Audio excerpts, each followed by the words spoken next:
Alors salut, mon nom c'est Nicolas et j'ai fait partie du comité citoyen de réflexion sur la démocratie participative avec qui on a travaillé dans la circonscription Sainte-Marie-Saint-Jacques et notre travail a abouti à la création de cette pétition pour un repas du midi gratuit et universel pour tous les écoliers du Québec.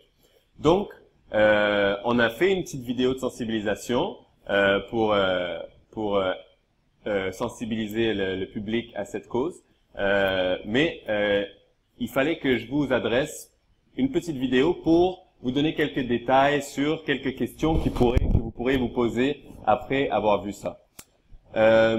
Tout d'abord, pour les mamans qui vont dire « mais qu'est-ce qu'ils vont donner à midi au lunch ?»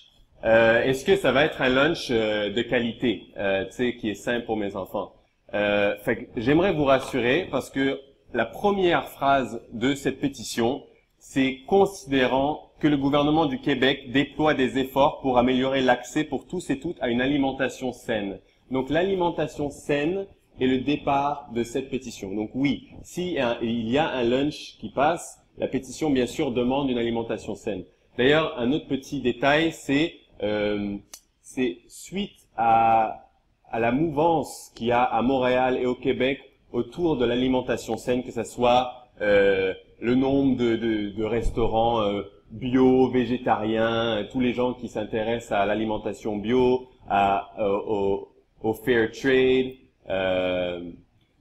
voilà. Comment on dit en français fair trade?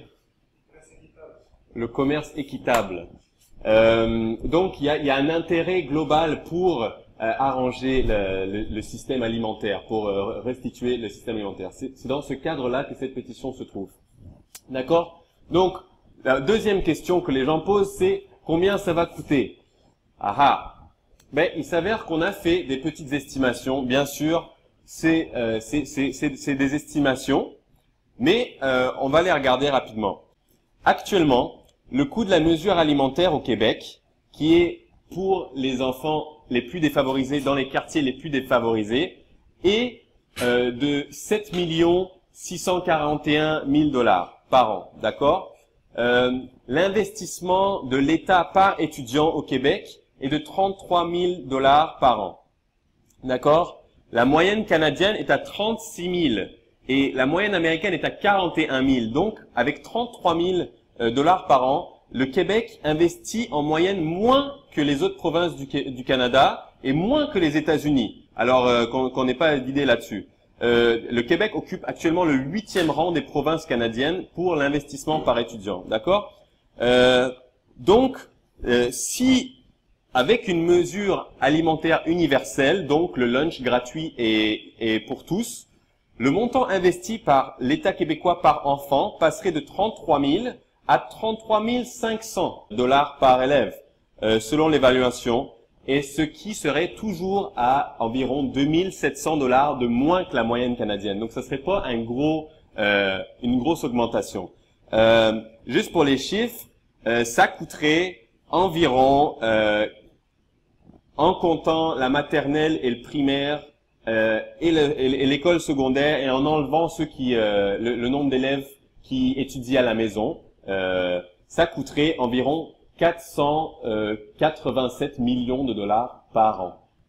Oui, c'est un gros chiffre, mais juste après, on va voir avec une professeure d'économie en économie alternative de Concordia, Bengi Akbulut, on va voir un peu comment est-ce qu'on peut bouger les choses dans l'économie pour générer ce genre d'argent, pour trouver ce genre d'argent, parce qu'on va voir que trouver cet argent n'est pas impossible.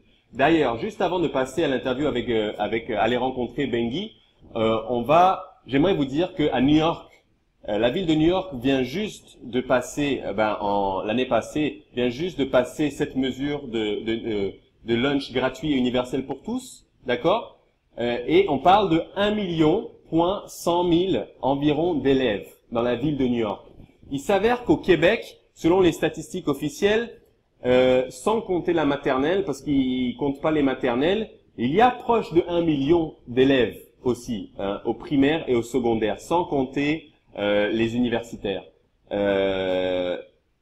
voilà, ni le cégep. Donc, c'est le primaire et le secondaire. D'accord? Sans compter la maternelle, on parle d'environ 1 million. Donc, c'est très similaire au cas de New York, même si New York, c'est une grande ville et le Québec, c'est un État. Donc, au niveau de l'argent, au niveau de la faisabilité, on n'a pas à avoir peur, on n'a pas à s'arrêter tout de suite, mais on va quand même aller demander à une économiste qui va nous expliquer un peu comment ça marche et comment est-ce qu'on peut voir l'économie un peu différemment. À tout de suite.